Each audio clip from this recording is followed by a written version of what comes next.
अंतर्राष्ट्रीय महिला दिवस के अवसर पर आज यहां पर आयोजित जो विभिन्न प्रकार के कार्यक्रम एक साथ आयोजित हो रहे हैं प्रदेश की राजधानी लखनऊ में और सभी 75 जनपदों में, जिनमें के भी 4 जनपदों की बहनों से मैंने स्वयं संवाद भी किया है। समारोह में उपस्थित उत्तर प्रदेश सरकार में मंत्रिमंडल के मेरे वरिष्ठ सहयोगीगण, महिला और बाल विकास विभाग की मंत्री श्रीमती बेबी रानी मौर्य जी, प्रदेश सरकार में श्रम और सेवायोजन मंत्री श्री अनिल राजभर जी, महिला कल्याण और बाल विकास और पुष्टाहार विभाग की राज्य मंत्री श्रीमती प्रतिभा शुक्ला जी। प्रतिभा जी जब गा रही थी तो मैं सोच रहा था कि अच्छा हुआ कि अब गा रही हैं। लता मंगेशकर जी नहीं तो उस समय संन्यास ले लेती।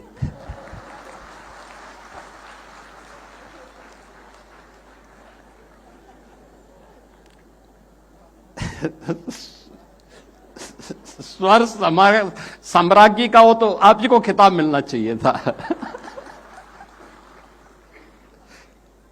लेकिन अच्छा देखो, एक अच्छा प्रयास है। व्यक्ति जब अपने अंदर की हिचक को दूर करके बोलता है, आत्मविश्वास तब झलकता है और यह आत्मविश्वास सफलता की पहली सीढ़ी होती है। राज्य मंत्री श्रम और सेवायोजन श्री मनोहर लाल मुन्नो कोरे जी, उत्तर प्रदेश महिला कल्याण निगम की अध्यक्ष श्रीमती कमलावती सिंह जी,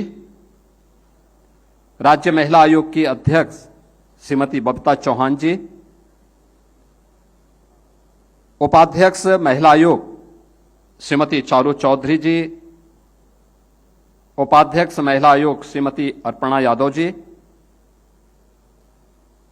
अपर मुख्य सचिव महिला कल्याण बाल विकास और पोषाहार विभाग श्रीमती लीला जौहरी जी, प्रमुख सचिव श्रम और सेवायोजन डॉक्टर M.K. सुंदरम जी, और आज के इस कार्यक्रम में उपस्थित महिला बाल विकास विभाग, श्रम विभाग और अन्य तमाम विभागों से जुड़े हुए, गृह विभाग से जुड़े हुए सभी हमारी उपस्थित बहनें, प्रदेश भर से जुड़ी हुई बहनें, मैं सबसे पहले इस समारोह में आप सबका अभिनंदन करता हूं और प्रदेश भर की आधी आबादी को अंतर्राष्ट्रीय महिला दिवस की हृदय से बधाई देता हूं। आज यहां पे हम लोगों ने बहुत सारे कार्यों को यहां पे संपादित किया है एक साथ।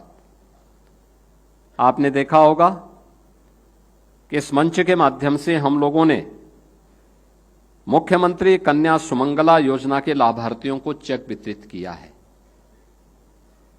बेटी किसी पे निर्भर नहीं रहेगी, बल्कि जन्म लेने से लेकर के स्नातक तक की पढ़ाई के लिए 25,000 रुपए का एक पैकेज सरकार उसको देगी। और उस क्रम में आपने देखा होगा अलग अलग उम्र की बेटियां, यानी बेटी जन्म लेगी, जैसे ही रजिस्टर में नाम चढ़ेगा पैसा उसके अकाउंट में आएगा। बेटी 1 वर्ष की होगी, सभी प्रकार के टीकों से आच्छादन करना, पैसा उसके अकाउंट में आ जाएगा। बेटी पहली क्लास में प्रवेश लेगी, रजिस्ट्रेशन के साथ ही उसे पैसा उसके अकाउंट में आएगा। बेटी 5वीं पास करेगी, फिर पैसा एडमिशन लेने के साथ ही पैसा उसके अकाउंट में आएगा। यह क्रम चलेगा जब तक कि वह बेटी हाई स्कूल या इंटरमीडिएट के बाद किसी अन्य कार्य में या हायर एजुकेशन के किसी कार्य के साथ न जुड़े। और इसमें 25,000 रुपए की राशि अलग अलग श्रेणी में प्रदेश सरकार दे रही है। और प्रदेश के अंदर वर्तमान में 27 लाख बेटियां इस योजना का लाभ प्राप्त कर रही हैं। 27 लाख बेटियां उत्तर प्रदेश के अंदर।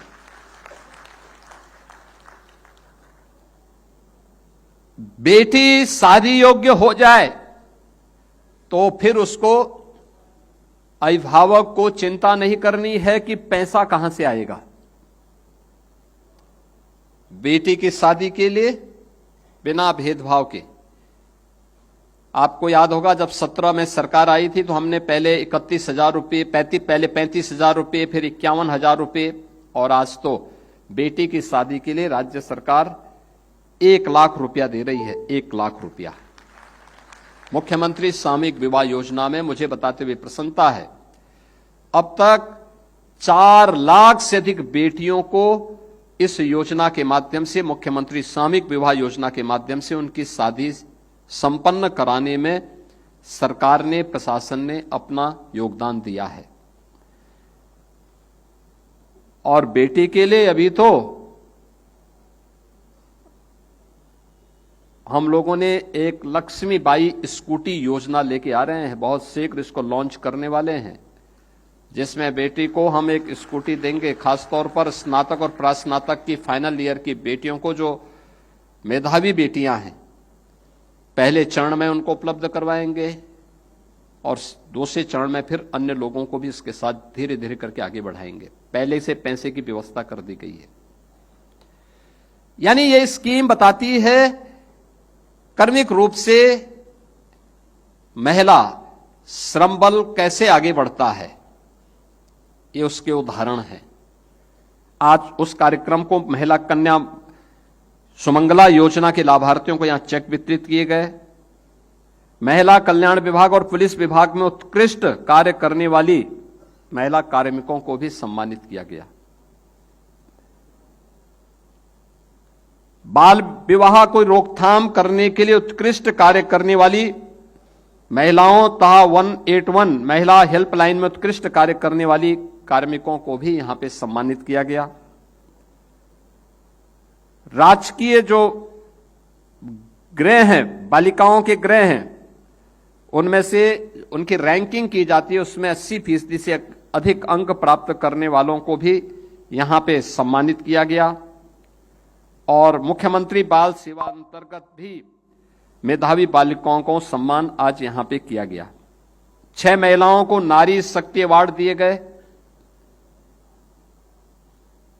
और आंगनबाड़ी 17 के पहले रोज डंडा झंडा लेकर के लोग लखनऊ में बैठे रहती थी, और आज अब तो सरकार इनका मानदेय भी अच्छा करने जा रही है। विभाग के स्तर पर शिथिलता थी, अब विभाग भी उसको तेज करने जा रहा है कि स्मार्टफोन के माध्यम से उनका एक एक कार्य वे अपलोड करेंगी और उसको परफॉर्मेंस बेस्ड करते हुए अच्छा सम्मानजनक मानदेय तो प्राप्त करेंगी। आज उनका एक कार्यक्रम का शुभारंभ हो गया कि 5 लाख रुपए की कैशलेस स्वास्थ्य की सुविधा उनको प्रदान करने का कार्ड यहां पे आज उपलब्ध करवा दिया गया है। ऐसे ही अन्य विभागों को हम करेंगे, आशा वर्कर को करेंगे, रसोईया को करेंगे। आपने देखा ना चंदौली में बैठ करके, आपकी गाजीपुर में बैठ करके एक बहन कैसे बोल रही थी। देखिए, निराश्रित एक समय हो गई थी, समाज ने उसको निराश्रित बनाया, लेकिन सरकार जब खड़ी होती है साथ में तो वह स्वावलंबन का एक मॉडल बनती है कि कैसे अपने पैरों पे खड़ा हो सकती है नारी भी, और इसका उदाहरण उन्होंने वहां प्रस्तुत किया है।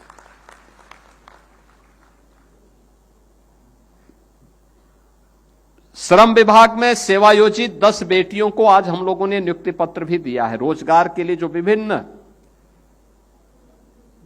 देश की, दुनिया की अच्छी प्रतिष्ठित कंपनियों ने जो रोजगार मेला, यहां पे पिंक रोजगार मेला लगा है, इसके माध्यम से लक्ष्य है बड़े पैमाने पे हजारों की संख्या में बेटियां रोजगार प्राप्त करें। मैं रोजगार मेला का उद्घाटन करने के बाद ही यहां आया हूं।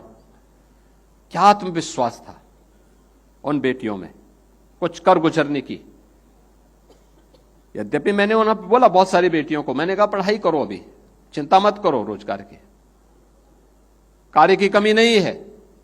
हम लोग बड़ा बड़ा निवेश लेके आ रहे हैं, हर क्षेत्र में महिलाएं योग्य कार्य कर सकती हैं, कर रही हैं, जहां उनको अवसर मिला है। हमें मेहनत करने की आदत, और वो मेहनत आप कर सकती हैं। खूब पढ़ाइए, बेटियों को खूब पढ़ाइए।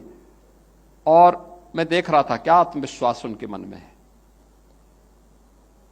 यानी ये आत्मविश्वास अगर सभी के मन में आ जाए तो भारत को विकसित होने से कोई ताकत रोक नहीं सकती है, कोई ताकत रोक नहीं सकती है। और वह कार्य हम लोगों ने आज यहां पे इस रोजगार मेले के माध्यम से हम लोगों ने देखा है। और मुझे अच्छा लगा, 10 बेटियों को यहां पे नियुक्ति पत्र भी दिया गया। 94 नवनियुक्त मुख्य सेविकाओं को भी यहां पर नियुक्ति पत्र वितरण के कार्यक्रम संपन्न हुए हैं, जिनमें 10 को मंच से हमने दिया, बाकी औरों को उपलब्ध हो गया है। आंगनबाड़ी कार्यकर्तियों के 50 वर्ष, आईसीडीएस के 50 वर्ष पूर्ण हुए हैं। यानी आपकी ये स्वर्ण जयंती वर्ष है। स्वर्ण जयंती वर्ष में तब तो ये बहुत अच्छा है, अच्छा अवसर है कि आंगनबाड़ी का तब तो मानदेय बढ़ जाना चाहिए। यानी 50 वर्ष के आप हो गए हैं, 50 वर्ष। और 50 वर्ष के कालखंड के दौरान अपनी उन उपलब्धियों को लेकर के आपको कार्य करना चाहिए। आपके कारण क्या परिवर्तन आया है, आज यहां पर उससे संबंधित एक पुस्तिका का विमोचन भी हम लोगों ने आत्ममंथन के माध्यम से किया है। और बाल विकास और पोषाहार विभाग के अंतर्गत जो मुख्य सेविकाओं के द्वारा उनकी कैपेसिटी बिल्डिंग के लिए क्या कुछ हो रहा है, इसके लिए सारथी पुस्तक का विमोचन भी यहां पर आज यहां पे संपन्न हुआ है। श्रम विभाग के द्वारा जो विभिन्न प्रकार के उदिता फाउंडेशन द्वारा विकसित 9 दिशा पुस्तिका का विमोचन भी यहां पे किया गया है। रोजगार संगम पोर्टल का मोबाइल ऐप भी यहां पे लॉन्च किया गया है।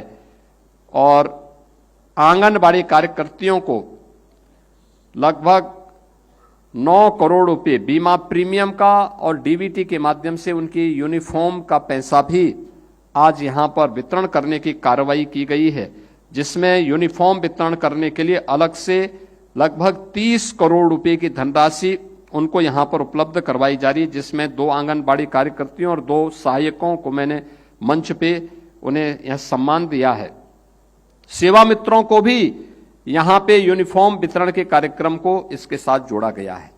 यानी ढेर सारे कार्यक्रम आज यहां पर संपन्न हुए हैं। जो भी लाभार्थी हैं, कुछ लोग मंच पे आ गए, कुछ लोगों को पहले वितरण हो या इसके बाद वितरण हो जाएगा।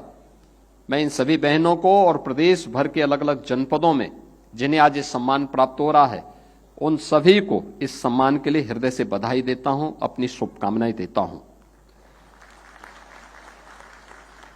आज जब हम अंतर्राष्ट्रीय महिला दिवस के अवसर पर यहां पर उपस्थित हुए हैं, परिवर्तन कैसे आता है, हमने उसके लिए प्रधानमंत्री मोदी जी के 5T के उस विजन को ध्यान में रख के काम किया कि अपनी परंपरा यानी ट्रेडिशन, टेक्नोलॉजी, ट्रांसपेरेंसी, ट्रस्ट जब एक साथ मिलते हैं तो ट्रांसफॉर्मेशन होता है।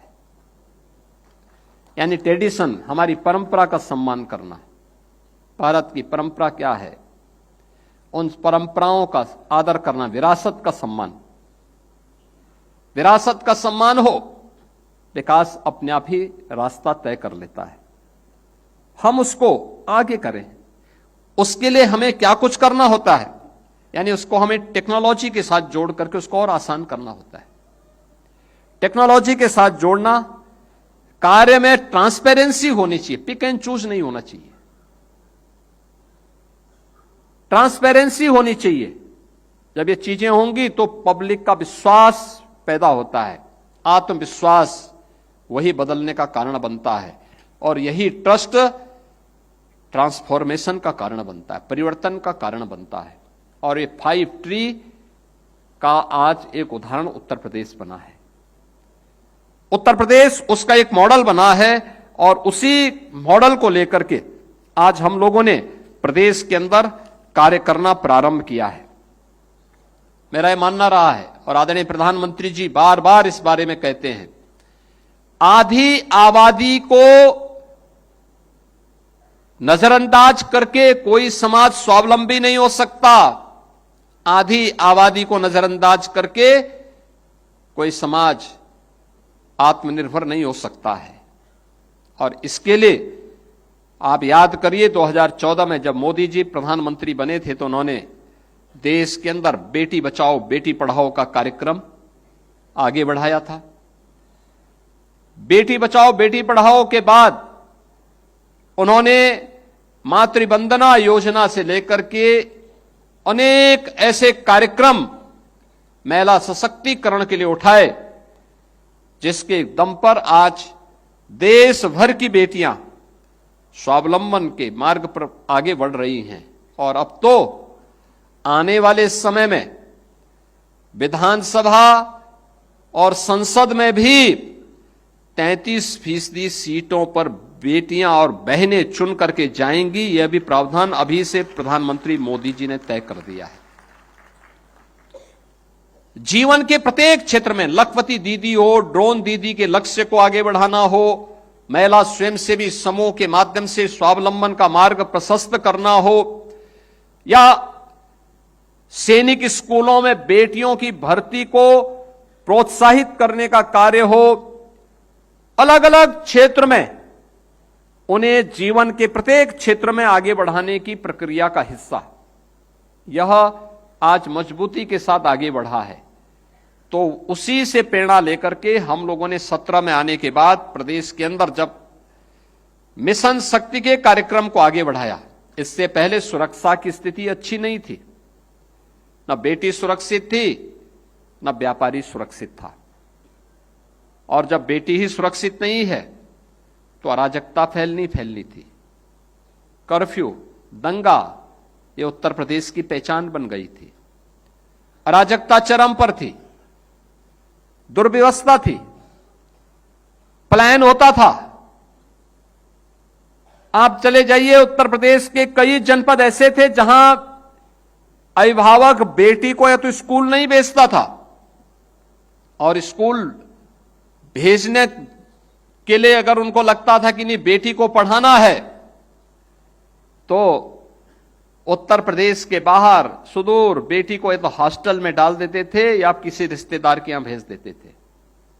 आज मुझे गौरव की अनुभूति होता है, जब मैं पूरे प्रदेश में जाता हूं, मुझे 2 बातों पे गौरव की अनुभूति होती है। उत्तर प्रदेश की हर बेटी आज अपने आप को सुरक्षित महसूस करती है। और अभी जो महिला स्वयंसेवी आप भिन्न समूह के साथ जो मैं अभी कुछ देर पहले बातचीत कर रहा था, आपने देखा वाराणसी की एक बहन ई रिक्शा चालक है, हर महीने 15 से 20 हजार रुपया कमा रही है। यानी स्कीम शासन की, और उन्होंने अपने आप को तैयार किया।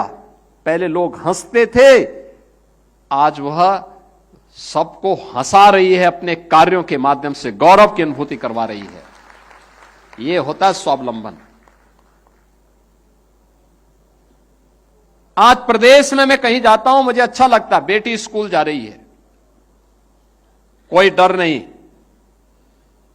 किसी प्रकार का संकोच नहीं। बेटी की सुरक्षा सरकार के जिम्मे, और इसीलिए जो सहोदे पहले सुरक्षा में खतरा बनते थे, उनका इलाज करने के लिए हम लोगों ने उत्तर प्रदेश पुलिस बल में 20% बेटियों को आरक्षण दिया, उनकी भर्ती की। आप याद करिए ना, 1947 से 2017 तक उत्तर प्रदेश पुलिस में कुल 10,000 महिला कार्मिक थी। महिला कांस्टेबल और महिला के अलग अलग पदों पर महिला केवल 10,000 थी, और 17 से अब तक इनकी संख्या हो गई है अब 44,000 से ज्यादा है। देखो ना कितना गुना ज्यादा हो गया है। यह संख्या बताती है कि हम सही दिशा में हैं। और जहां पे इन्हें बीट पुलिस अधिकारी के रूप में दायित्व दिया गया है, ये जाती हैं, महिलाओं की काउंसलिंग करती हैं, सुरक्षा की गारंटी भी देती हैं। लेकिन सबके बावजूद अगर कोई सहोदा, कोई दुराचारी फिर भी दुस्साहस करता है, तो अगले चौराहे पर यमराज के दूत भी उनका टिकट काटने के लिए बैठे रहते हैं कि बेटी की सुरक्षा में सेंध लगाओगे तो फिर जगह नहीं मिलेगी धरती पे। यह उत्तर प्रदेश के अंदर आज आप देख रहे होंगे किस रूप में ये सारी चीजें एक साथ देखने को मिल रही। 2017 में जब मैं मुख्यमंत्री बना था, मैं देखता था लगभग 60% बेटियां ऐसी थी जो नंगे पैर स्कूल जाती थीं। बेसिक शिक्षा परिषद के स्कूलों की मैं बात कर रहा हूं। 60% से अधिक बेटियां थी नंगे पैर स्कूल जाती थी। मैं जब एक जनपद के भ्रमण में निकला, मुझे प्रातः एक मंदिर में दर्शन करना था, वापसी में मुझे एक स्कूल का भी निरीक्षण करना था। मैं निकला, चित्रकूट में कामदगिरि पर की पवित्र पहाड़ी की परिक्रमा करने के बाद मैं वापस आ रहा था। मैंने जिलाधिकारी से कहा, मैंने कहा भाई मुझे जिलाधिकारी संभवतः उस समय जो आज लखनऊ के जिलाधिकारी हैं यही वहां के जिलाधिकारी उस समय संभवतः थे। तो मैंने उनसे कहा, मैंने कहा मुझे एक बेसिक शिक्षा स्कूल का भ्रमण करना हो। तो मुझे बताया गया साहब कार्यक्रम में तो नहीं। मैंने कहा इसीलिए तो मैं जानना चाहता हूं कि क्या स्थिति है वहां पे। स्कूल जाते हुए मैंने कुछ बेटियों को देखा नंगे पैर। मैं एक जगह रुका, मैंने एक बेटी से पूछा, मैंने कहा कहां जा रही हो? फटे हुए कपड़े, नंगे पैर, फटा हुआ उनके बैग उनके कंधे में लटक रहा था का स्कूल। मैंने कहा स्कूल जा रही हो तो अकेले जाती हो? गांव की और भी बालिकाएं थी। मैंने कहा घर में कौन कौन है? कहा भाई भी हैं। वो दोनों बहन स्कूल जा रही थी। तो मैंने कहा भाई कहां है? भाई स्कूल नहीं जाता है क्या? कहा नहीं, भाई जाता है वो दूसरे स्कूल में। तो मैंने कहा भाई दूसरे स्कूल में क्यों, और आप इस स्कूल तो कहां जा रही है? कहा मैं प्राइमरी स्कूल में पढ़ती हूं। और मैंने कहा भाई का हो गांव में एक पब्लिक स्कूल है वहां। मैंने कहा भाई पब्लिक स्कूल में और आप प्राइमरी स्कूल में क्यों? आप क्यों नहीं पब्लिक स्कूल में पढ़ती हैं फिर, या दोनों एक साथ क्यों नहीं पढ़ते हो? उसने कहा वो भाई है ना। मैंने कहा उसके पास भी, उसके पैरों में भी चप्पल नहीं है, जूते नहीं है। कहा नहीं उसके पास तो है। मैंने कहा कपड़ा कहां उसके लिए बना था? मैंने कहा तुम्हारे लिए क्यों नहीं बना? तो चुप हो गई। मैंने अपने सहयोगी से कहा, मैंने कहा इस बेटी को कुछ पैसा दो चप्पल खरीदने के लिए। तो उसने नहीं लिए। यानी यह एक प्रश्न, गंभीर प्रश्न हम सबके सामने कि बेटा और बेटी में हम भेदभाव करते हैं। दूसरा, बेटे के लिए बनाएंगे, बेटी के लिए नहीं बनाएंगे। तो मैं वापस आया, उसी दिन शाम को मैंने विभाग की बैठक ली। मैंने कहा भी ये काम करो, मैं आज गया था, मुझे बहुत बुरा लग रहा था कि बेटी नंगे पैर जा रही थी, और जो मैंने देखा तो नहीं लेकिन मैंने जो सुना है कि बेटों के लिए चप्पल या जूते हैं लेकिन बेटी के पहनने के लिए नहीं है। तो हम राज्य सरकार की तरफ से दे देते हैं, अच्छा होगा। खैर मैंने उस दिन तो घोषणा की कि भाई हर बेटी को बेसिक शिक्षा परिषद के स्कूलों में पढ़ने वाली हर बेटी के लिए हम यूनिफॉर्म देंगे, बैग देंगे, बुक्स देंगे, उनके जूते मोजे भी उपलब्ध करवाएंगे। जब स्कीम बनी तो हमने कहा यार देखो, अभिभावक हो सकता भेदभाव अपनी मजबूरी से करता हो, लेकिन सरकार को भेदभाव नहीं करना चाहिए। हम बेटों को भी देंगे अब, लेकिन बेटी के कारण बेटों को भी मिल रहा है। आज बेसिक शिक्षा परिषद में हर बेटा हर बेटी पैसा प्राप्त करता है। हम डीबीटी के माध्यम से पैसा दे रहे हैं।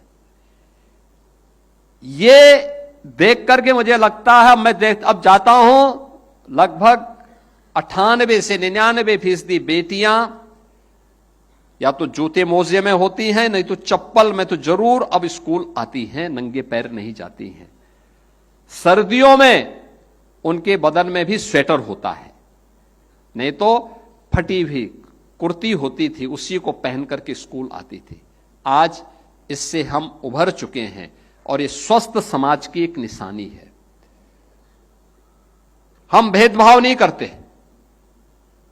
और बेटी, हमारे यहां तो पुरानी मान्यता थी कि गांव की बेटी सबकी बेटी, उसको सम्मान मिलना चाहिए, उसको जीने का अधिकार मिलना चाहिए, उसको आगे बढ़ने का अधिकार मिलना चाहिए। और ये चीजें आज हकीकत में होती भी दिखाई देती है। तो हम लोगों को लगता है कि देखिए, हम लोगों का आना सार्थक हुआ है कि आधी आबादी जो अपने आप को उपेक्षित महसूस करती थी, वह चीज आज वहां पर।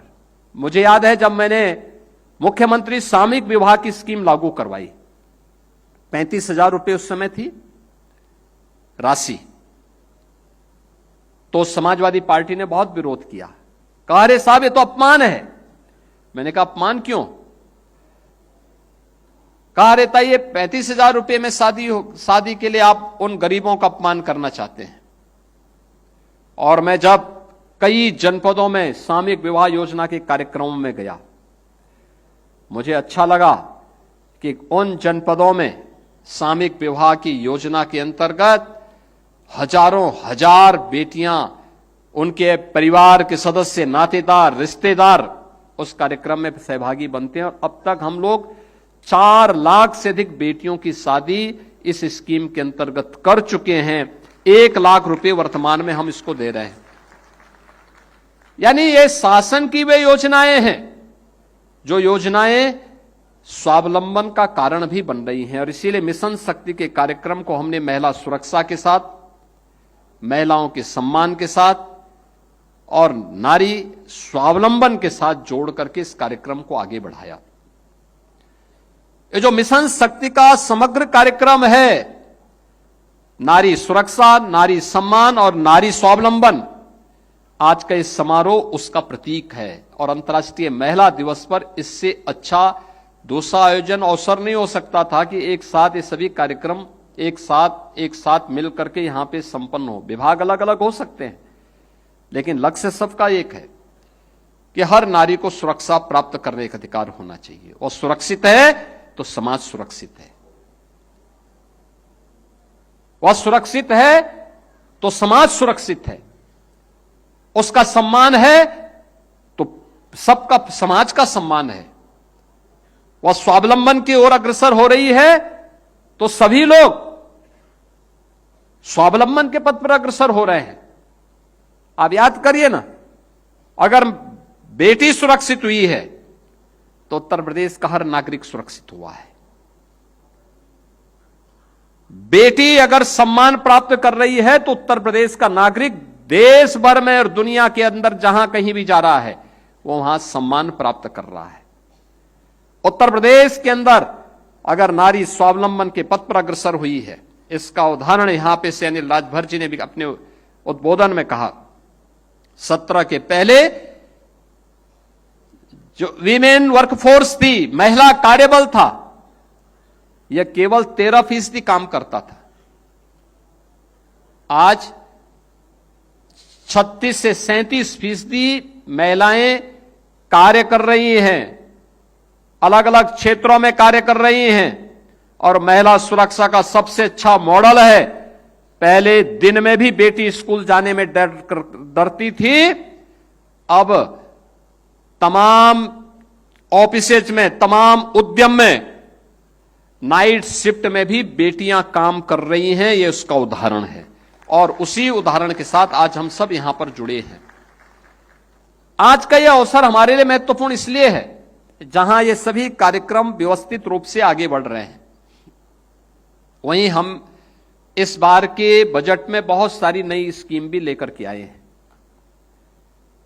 बजट का जो हमारा थीम था उसमें युवा था, महिला थी,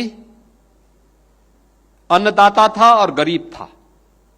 इन सब के लिए स्कीम हम लोगों ने कुछ नई स्कीम दी है। महिलाओं के लिए कुछ स्कीम बहुत महत्वपूर्ण है। एक, जैसे आपने देखा होगा वाराणसी की वो बहन, वो कह रही थी कि हमने मुख्यमंत्री युवा उद्यमी स्कीम के अंतर्गत गारंटी मुक्त, ब्याज मुक्त लोन लिया, ई रिक्शा खरीदा। ई रिक्शा खरीदने के बाद आज वह पैसा 15 से 20 हजार रुपए हर महीना कमा रही है।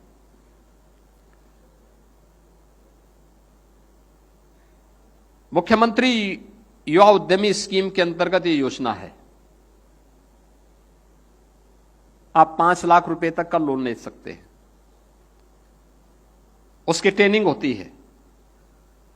लेकिन बहुत सारी महिलाएं ऐसी भी हैं जिन्हें अपने कार्यक्रम को आगे बढ़ाने के लिए इससे ज्यादा लोन चाहिए, या बहुत सारी गृहिणी ऐसी हैं जिनको अपने घर के कार्य के लिए कम पैसे का लोन चाहिए। इस बार हम लोगों ने बजट में इसका व्यवस्था किया है और बजट के माध्यम से हम इस बार महिला उद्यमी विपणन स्कीम के अंतर्गत, जैसे प्रधानमंत्री जी ने यूनियन बजट में सी मार्ट की बात की है, उसी तर्ज पर यूपी के अंदर महिला उद्यमी विपणन केंद्र के माध्यम से इस व्यवस्था को तो आगे बढ़ाना चाहते हैं कि महिला स्वयंसेवी समूह जो कुछ भी बनाएगी उसके लिए बाजार तक पहुंच उसकी आसानी से हो सके, इसके लिए उस प्रकार के सेंटर स्थापित करना। गांव-गांव में हो, न्याय पंचायत स्तर पर हो, ये तो कार्यक्रम करेंगे ही। सस्ते में और फ्री में गारंटी मुक्त, ब्याज मुक्त लोन भी मिल सके, इसके लिए भी एक स्कीम आ रही है। मेधावी बेटियों के लिए स्कूटी स्कीम भी आ रही है। और साथ साथ हम लोग इन सभी स्कीम को आगे बढ़ाने के साथ ही ढेर सारे ऐसे कार्यक्रमों को लेकर के आ रहे हैं जो ने आत्मनिर्भरता के लक्ष्य को प्रदान करने की दिशा में महत्वपूर्ण भूमिका का निर्वहन करेंगे। यह सरकार के स्तर पर किए गए वे प्रयास हैं जिसका लाभ आपको आने वाले समय में प्राप्त होगा। और मुझे देख करके प्रसन्नता होती है कि पिछले 11 वर्ष में महिलाओं को अलग अलग क्षेत्र में स्वावलंबन की दिशा में अग्रसर करने में एक बड़ी भूमिका का निर्वहन हुआ है। प्रधानमंत्री आवास में घर नहीं है तो सबसे ज्यादा पीड़ित तो महिला होती थी। घर में शौचालय नहीं तो सबसे ज्यादा प्रभावित महिला होती थी। घर में रसोई गैस नहीं है तो सर्वाधिक पीड़ा महिला को झेलना होता था, क्योंकि घर के सभी सदस्यों के लिए समय पे भोजन बनाना, ईंधन नहीं है, जैसे तैसे बेचारी समय पे भोजन बनाती थी। लेकिन अब ऐसी स्थिति नहीं आएगी। अब उज्ज्वला योजना का कनेक्शन है और वर्ष में 2 बार आपने देखा होगा, होली पर भी और दीपावली पर भी हम लोग फ्री में रसोई गैस भर करके सिलेंडर उपलब्ध करवाते हैं हर उज्ज्वला योजना के लाभार्थी को। राशन कार्ड 15 करोड़ लोग राशन की सुविधा का लाभ प्राप्त कर रहे हैं। 5 करोड़ 60 लाख लोगों को आयुष्मान भारत की सुविधा का लाभ पहले ही दिया जा चुका है। और इस बार हम लोगों ने शिक्षा मित्रों को, अनुदेशकों को, आंगनबाड़ी को, आशा वर्कर को, रसोइयों को, होमगार्ड को, इन सबको भी इसके साथ जोड़ दिया है। यानी लाखों की संख्या ये है जो इस योजना का लाभ प्राप्त करेंगे। शिक्षकों को जोड़ दिया है। अकेले शिक्षकों की संख्या 10 लाख से ज्यादा है। कैशलेस सुविधा, बेसिक, माध्यमिक, उच्च, वे गवर्नमेंट के हों, गवर्नमेंट एडेड हों या फिर सेल्फ फाइनेंस के हो, इन सबको हमने सुविधा उपलब्ध करवा दी है। 70 वर्ष से ऊपर के प्रत्येक वरिष्ठ नागरिक को इस सुविधा का लाभ दिया गया है। निराश्रित महिला पेंशन, वृद्धजन पेंशन और दिव्यांगजन पेंशन में 1 करोड़ 6 लाख से अधिक उन परिवारों को 12,000 रुपए सालाना पेंशन की सुविधा का लाभ दिया जा रहा है। और हम सोचते हैं कि थोड़ा इसमें भी वृद्धि कर दी जाए, तो उस दिशा में भी हमारा मंथन चल रहा है। पैसा उसके लिए भी व्यवस्था की जा रही है और करेंगे जरूर, क्योंकि समाज में हर व्यक्ति खुशहाली हो, यह व्यक्ति के स्वावलंबन का आधार यहीं से प्रारंभ होता है।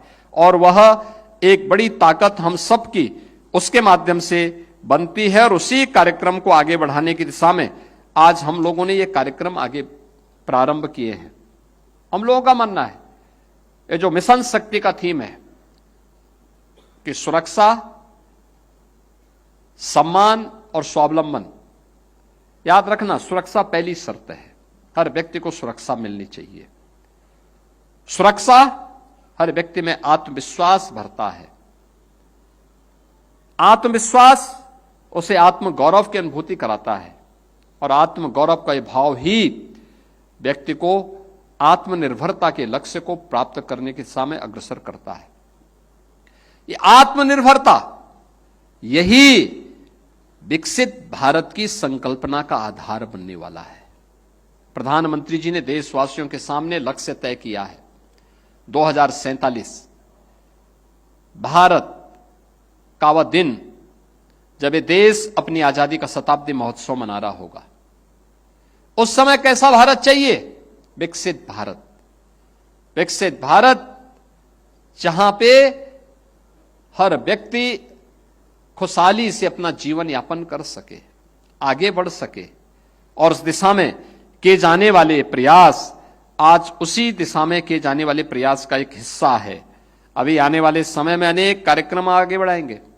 मैं देख करके मुझे प्रसन्नता होती है, एमएसएमई में, वन डिस्ट्रिक्ट वन प्रोडक्ट की योजना में आपने देखा होगा, वन डिस्ट्रिक्ट वन प्रोडक्ट की योजना में यद्यपि पुरुष भी इसमें काम करते हैं बहुत सारी जगह, लेकिन बहुत सारी जनपदों में तो मैं देखा हूं केवल महिलाएं ही वहां पे उसको करती हैं। जैसे आप लखनऊ में आएंगे, यहां पे चिकनकारी का जो कार्यक्रम होता है उसमें आप देखते होंगे 100% महिलाएं उस अभियान के साथ जुड़ी हैं, उस कार्यक्रम के साथ जुड़ी हैं, और जितना उनको ऑर्डर मिला है यानी वे उसको पूरा नहीं कर पाती, इतना ज्यादा कार्य आज उनके पास आ रहा है। वन डिस्ट्रिक्ट वन प्रोडक्ट के बाद अब हम वन डिस्ट्रिक्ट वन कुजीन की तरफ भी गए हैं। और आप सोचिए, व्यंजन तो घर के अंदर ही महिलाएं ही बना सकती हैं, पुरुष तो उसमें अलग विषय है कि शादी ब्याह में कुछ बना ले, और महिला बनाएंगी तो स्वाभाविक रूप से वो कुजीन स्वादिष्ट भी होगा और उसकी ब्रांडिंग भी होगी। आपने देखा होगा जौनपुर की वह बहन कैसे बोल रही थी कि हम एफपीओ चला रहे हैं, एक किसान कृषक उत्पादक संगठन के माध्यम से लोग उसकी ब्रांडिंग करते हैं, उसके लिए एक प्लेटफॉर्म उपलब्ध करवाते हैं। आपने देखा होगा वह ड्रोन दीदी के रूप में भी उनका समूह काम कर रहा है, मशीनरी के माध्यम से भी काम कर रहा है, उनके द्वारा मिलेट उत्पादन के माध्यम से उसकी पैकेजिंग करके उसको भी मार्केट तक पहुंचाने की, बाजार तक पहुंचाने का कार्य हो रहा है। उनके द्वारा नमकीन उत्पादन करके मार्केट में पहुंचाने का काम हो रहा है। अन्य अनेक अभियान एक समूह के माध्यम से, यही तो स्वावलंबन की निशानी है, और ये वहीं से प्रारंभ होता है। तो वन डिस्ट्रिक्ट वन कुजीन में भी अलग अलग जनपद की अलग अलग योजनाओं को हम लोगों ने इसके साथ जोड़ने का काम किया है। यह भी महिलाओं के लिए एक नया अवसर है, और मुझे बताते हुए प्रसन्नता है कि उत्तर प्रदेश के अंदर लगभग जो 20,000 स्टार्टअप काम कर रहे हैं अलग अलग क्षेत्र में, इसमें आधे से अधिक महिलाओं के द्वारा संचालित हैं। महिलाएं उसको संचालित कर रही हैं, उनको आगे बढ़ाने का काम कर रही हैं। एक नई स्कीम इस बार के बजट में हम लोगों ने दी है, पैसे की व्यवस्था की है। हर न्याय पंचायत स्तर पर एक डिजिटल इंटरप्रेन्योर की स्थापना करना, उसकी स्थापना करना, और 8,000 न्याय पंचायत हैं। 8,000 का मतलब 4,000 से अधिक केवल महिलाएं इसमें भर्ती होने वाली हैं। 4,000 से अधिक महिलाओं को हम इसके साथ जोड़ने वाले हैं, जो हर न्याय पंचायत के अंदर विभिन्न प्रकार के कार्यक्रमों के साथ जुड़ेंगी, लोगों को जोड़ेंगे, उन कार्यक्रमों को आगे बढ़ाएंगे। उत्तर प्रदेश का ये मॉडल रहा है, खासतौर पर बीसी सखी। हर ग्राम पंचायत में बैंक का लेन देन का काम आज बीसी सखी कर रही है, वो एक मॉडल है। उत्तर प्रदेश के अंदर कैसे महिला समूह अच्छा कार्य कर सकता है। झांसी की बलेनी मिल्क प्रोड्यूसर के बाद आज गोरखपुर में भी, काशी में भी, बरेली में भी कार्य हो रहा है, आगरा में भी काम चल रहा है बहुत अच्छा, और हजारों बहनें उसके साथ जुड़ी हुई हैं, अच्छा लाभांश प्राप्त कर रही हैं। अब इस बार के बजट में लखनऊ और प्रयागराज में भी इस प्रकार के प्रोड्यूसर की स्थापना करने के कार्य चल रहे हैं, यानी हजारों की संख्या में लोग इसके माध्यम से आगे बढ़ने का काम करेंगे। और इन्हीं सब कार्यक्रमों को आगे बढ़ाने के लिए सरकार ने अनेक कदम उठाए हैं। सुरक्षा के लिए मैंने आपको पहले बताया, पीएससी की बटालियन, पिछली सरकारें पीएससी को समाप्त कर रही थी, क्योंकि उत्तर प्रदेश पीएससी बल ये दंगाइयों का काल है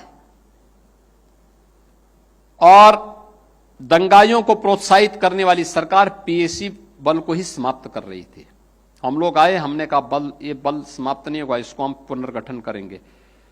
सभी 34 कंपनियों का हमने पुनर्गठन किया।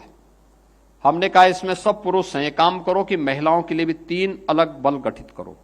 3 नई बटालियन हमने गठित की है और तीनों के नाम भी हम लोगों ने उत्तर प्रदेश की नारी शक्ति के प्रतीक वीरांगना ओदा देवी के नाम पर, वीरांगना झलकारी देवी के नाम पर, वीरांगना अवंतीबाई लोधी के नाम पर हम लोगों ने तीनों बटालियन का गठन कर लिया है। अब 3 नई और महिला बटालियन के गठन की प्रक्रिया को हम आगे बढ़ाने का काम भी कर रहे हैं।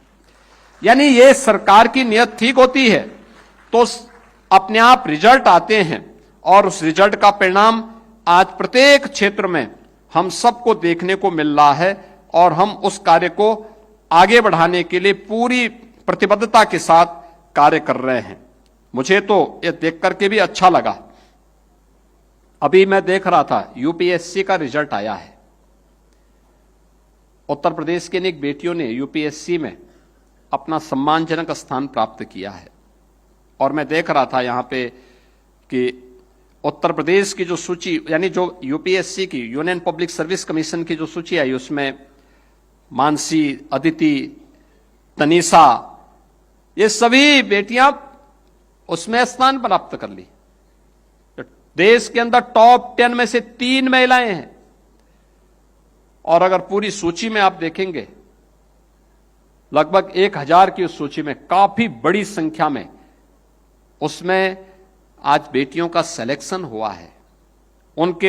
ये उनके सामर्थ्य को प्रदर्शित करता है और इसीलिए प्रदेश के अंदर जैसे जैसे वीमेन वर्कफोर्स बढ़ रही है, महिला कार्यबल बढ़ रहा है, स्वाभाविक रूप से गांव की बेटी को या दूर दराज से आने वाली बेटी को जब कार्य करने के लिए शहरी क्षेत्र में अचानक मकान और किस पे विश्वास कर ले, अब सरकार ने तय किया है विभिन्न जनपदों में हम उनके लिए ऐसे छात्रावास देंगे जहां वे आराम से सुरक्षित रह सके। केवल महिलाओं के लिए वे छात्रावास होंगे और उसके लिए हम लोगों ने अपने कार्यक्रम प्रारंभ कर दिए हैं, जिसमें वर्किंग वीमेन हॉस्टल की स्थापना का कार्य कामकाजी महिलाओं के लिए, और हर हॉस्टल की क्षमता भी 500 होगी। 500 की एक छात्रावास, जिसमें वाराणसी, मेरठ, प्रयागराज, गोरखपुर, कानपुर, झांसी, आगरा इसमें बनाए जा रहे हैं। और इस बार के बजट में भी हम लोगों ने पैसा उसके लिए किया है। अयोध्या, बरेली, अलीगढ़, मिर्जापुर, सहारनपुर, मुरादाबाद, यहां पर भी हम लोगों ने इस बजट में धनराशि की व्यवस्था कर दी है कि उन बहनों के लिए, उन बेटियों के लिए कहीं किसी प्रकार की कोई समस्या न होने पाए, ये भी सरकार इसके साथ जोड़ेगी। महिलाओं को संपत्ति पंजीकरण में स्टाम्प में छूट, यानी 1 करोड़ से अधिक महिलाओं के नाम संपत्ति या भूमि या स्वामित्व योजना के अंतर्गत आपने देखा होगा गांवों में घरौनी आज महिलाओं के नाम पर हो रही है। प्रधानमंत्री आवास योजना में महिलाओं को प्राथमिकता दी जा रही है। अन्य कार्यों में भी उन्हें पूरी तरह स्वतंत्रता दी जा रही है। हम लोग उत्तर प्रदेश के अंदर प्रधानमंत्री आवास योजना और मुख्यमंत्री आवास योजना में 62 लाख महिलाओं को एक आवास उपलब्ध करवा चुके हैं उत्तर प्रदेश के अंदर। आप सोचिए 62 लाख लोगों को आजादी के बाद क्यों नहीं योजनाओं का लाभ मिल पाया था, लेकिन ये दिलाने की इच्छा शक्ति होनी चाहिए और उसके लिए सरकार के द्वारा किए जाने वाले प्रयासों को आगे बढ़ाने की आवश्यकता थी। जो 14 के पहले जिसका अभाव दिखाई देता था, आज प्रधानमंत्री मोदी जी के कारण इस सभी कुछ संभव हो पाया है। आज जब अंतर्राष्ट्रीय महिला दिवस के अवसर पर हम सब यहां एकत्र हुए हैं, मैं आप सबका आह्वान करूंगा कि हर प्रदेशवासी की जिम्मेदारी बनती है वह बेटी की सुरक्षा के लिए, नारी की गरिमा और उनके सम्मान की रक्षा करने के लिए, उनके स्वावलंबन के लिए उठाए जाने वाले सरकार के विभिन्न विभागों के द्वारा, चाहे वह केंद्र सरकार हो, राज्य सरकार हो, इन सभी सरकारों के द्वारा उठाए जाने वाले इन कदमों का लाभ उन तक अगर पहुंचाने में अपना योगदान देंगे तो ये विकसित भारत की एक महत्वपूर्ण आधारशिला बनेगी। और विकसित भारत हम सबका वो गंतव्य होगा जब हर चेहरे पर खुशहाली होगी, हर हाथ को रोजगार होगा, हर व्यक्ति आत्मविश्वास के साथ मेरा भारत महान इस अभियान के साथ जुड़ करके भारत को दुनिया के अंदर एक शक्तिशाली देश के रूप में स्थापित करने में अपना योगदान दे पाएगा। और ये तभी होगा जब आधी आबादी इस दिशा में मजबूती के साथ जुड़ेगी, तो उसके परिणाम भी हम सबके सामने आएंगे। मैं आज के इस अवसर पर यहां पे महिला और बाल विकास विभाग के द्वारा, श्रम और सेवायोजन विभाग के द्वारा, गृह विभाग के द्वारा जो सामूहिक रूप से आज का एक कार्यक्रम यहां पर आयोजित किया गया है, मैं इसके लिए इन सभी विभागों को धन्यवाद देता हूं। आप सभी को मैं अंतर्राष्ट्रीय महिला दिवस के अवसर पर अपनी बधाई देता हूं, अपनी शुभकामनाएं देता हूं और विश्वास करता हूं महिला मिशन शक्ति का हमारा अगला चरण नवरात्रि में प्रारंभ होगा और उस दिशा में हम लोग सब मिलकर के एक सामूहिक प्रयास को आगे बढ़ाएंगे। इस विश्वास के साथ आप सबके प्रति मेरी मंगलमय शुभकामनाएं हैं। धन्यवाद। जय हिंद।